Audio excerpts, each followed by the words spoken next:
Okay, I hope everyone had a nice Labor Day. That is why we are doing Metal Tuesday today.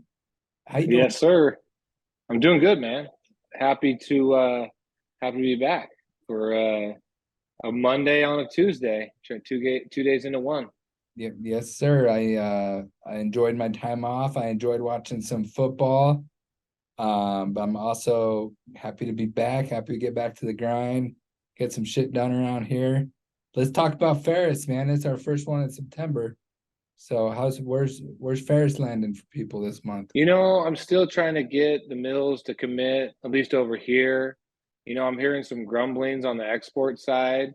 Chad and I's Bulls versus Bears, where we go through the Ferris and markets. That's going to be out today on the Scrap Life podcast. But over here on the West Coast, it's actually feeling somewhat positive. We're going to get some traction on the export side, which is going to kind of make the domestic mills have to compete a little bit, which is a good thing. We're not going to see any big ups this month, but we should definitely get a little bit of positive traction. We're not going to. It's not doesn't feel like it's going down.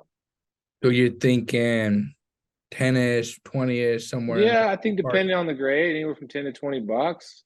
You know, um, and I feel like that's indicative of where this market could be going in the future.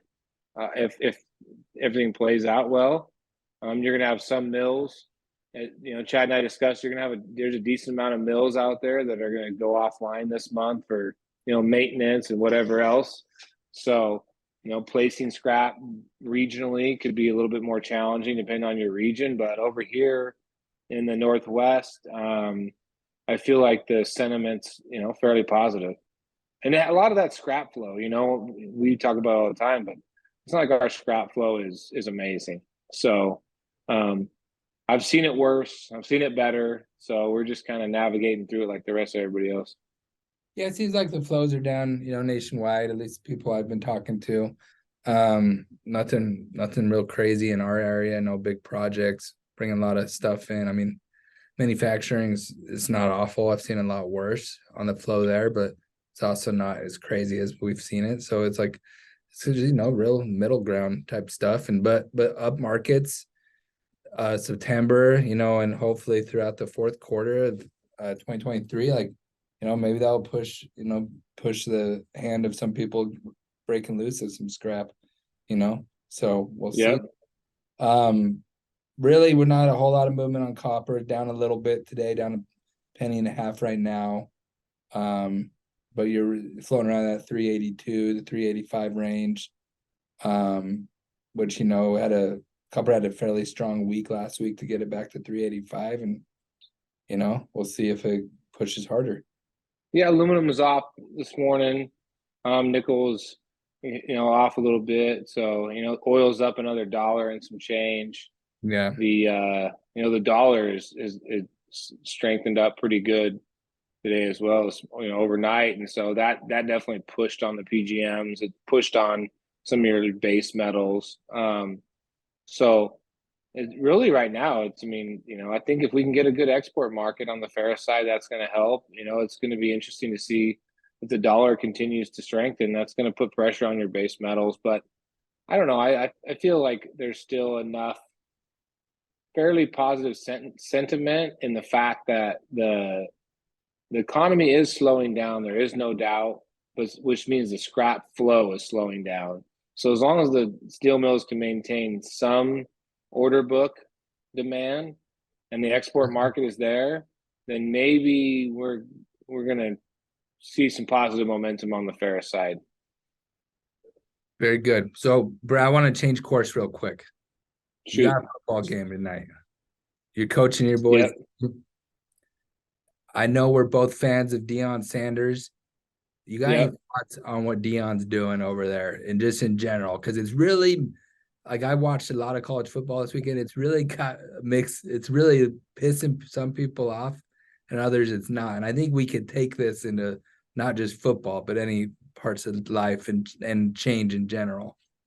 It's culture, man. He's created a culture and motivated the youth in that culture in a different way than has what's been being done in the past, in my opinion. He's came in there, he's brought a little flair. He's brought the marketing, he's brought the video cameras. I Mm, posted a video the other day. He had Warren Sapp come in and talk to the team. I mean, he's bringing guys with gold jackets, Hall of Famers through the door. There's a cultural shift, like, and by culture, I mean just how these teams are doing things. I mean, he brought 82 kids through the turned over the roster by 82 spots. It's unheard of. Nobody's ever done that in 1 year and had any remote amount of success, right? That kind of turnover.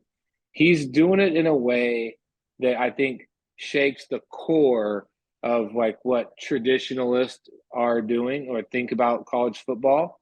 But the reality of it is, like, the traditionalists, the people that hang on to the tradition, in my opinion, you're going to get run over by the people that are willing to change and adapt and build brand in a different way, right? It goes back to the whole concept of marketing and being willing to the old FAFO, fuck around and find out. Like, we're gonna build it from the inside out. We're gonna create a culture of excitement, and we're going to bring people through that lend good advice to the young kids, like what he's doing. And he leads by example, man. I mean, there's something to be said for a guy that puts himself out there and says, you may not like me, that's fine. You may not like how I do things, that's fine, but that's not going to stop me. You didn't build me, so you can't kill me. And yep. there's a lot of truth to that, man. And we talk about this often. Like, we never want to be a company that stands on, that's not how we do it. That's not how things are done. Because once you get into that rut and you fall into that rut, like you're seeing the fundamentalists of college football falling into, Yeah, you're gonna get left behind. And the best way I can explain it is, like, if you draw a line in the sand and you're like, I'm not crossing this line because I don't believe in it, you're gonna get fucking left behind. And that could go with any aspect of life. Because life, the one consistent thing in life is it always changes. If something's gonna yeah. change, you gotta change with it, man. So I applaud him. I think it's fun to watch. It just makes it exciting. Like, I would have never wanted to watch Colorado TCU if it weren't for him, No, you know. But dude, I want to see what happens. nobody gives a two shits about that game if Deion Sanders ain't the coach. No, and I TCU watched comes in there, it. runs over them. I mean, the point spread was 20 points. Not that not that I pay attention, but nobody 21, gives right? it. Yeah, yeah, Mhm. 20 and a half if you want the honest truth. Yeah. But it depends on what sports book you go with. But Mhm. the reality of it is, like, nobody. That's a game TCU a year ago would have blown their doors off. But guess what, man? Whether they match up skill wise or not, I mean, that's here nor there. One team's 1-0 and the other team's 0-1. And at the end of the day, when, like, Deion says, I got receipts, like, so far, you know, it's playing out. And there's something to be said for taking that younger, that youth culture and saying, guys, like, we can do this. We can put together a squad if we all believe and we're all willing to do the work. I mean, he's a big preacher on doing the work, man. Nobody's better than the next guy. He doesn't have captains on his jerseys. He's got leaders and dogs, Mhm. right? Like that speaks to that generation. And if you're willing to kind of do that work and speak to that generation, I mean, you're setting yourself up for at least some positivity. And so far, it's early to tell, but there's some positive things going on there. Yeah, regardless how the season turns out, I think the lessons we can learn from what Dion does is don't get stuck in old habits and be willing to adapt and be fresh. Absolutely, man. So, Be willing to adapt to the environment that you're in. If they make the portal legal and you can get that many players through the portal and turn over a roster like that, and you're not doing anything illegal, you're not breaking the rules, you're playing within the rules, but you're doing it your way, what's the worst that could happen? They were 1-10 last year. yeah, They've already won the same amount of games that yeah. they did last year. Mhm. Well, cool. Push the envelope, man. Push the envelope. That's all I can say.